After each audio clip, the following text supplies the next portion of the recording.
John Elliot, who was one of Australia's leading public figures in the 1980s as a bombastic entrepreneur, head of the Liberal Party and long-serving president of AFL club Carlton, has died aged 79. Mr. Elliot, who acquired Foster's Brewing and turned it into a global beer brand and had a long and ultimately unsuccessful legal war with regulators, passed away on Thursday night surrounded by his family at Melbourne's Epworth Hospital.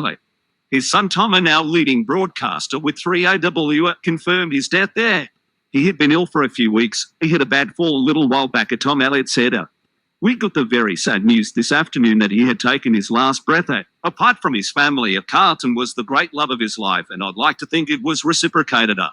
He was survived by his 4 children, Tom, Caroline, Edward and Alexandra, and their partners Eliza, Craig and Georgia, 6 grandchildren, and his former wives Joanne and Amanda.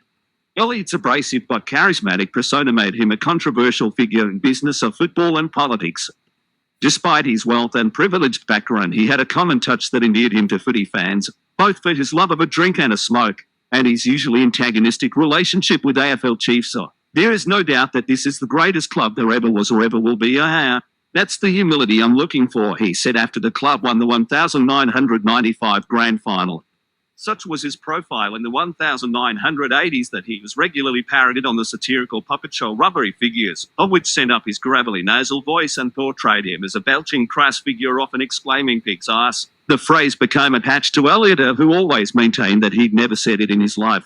Elliot, who had said his only preconditions for marrying into the family were that the prospective spouses vote Liberal and support Carlton, was ultimately ousted from the club by vote of members after the club were heavily penalised for under-the-table payments to players under his leadership.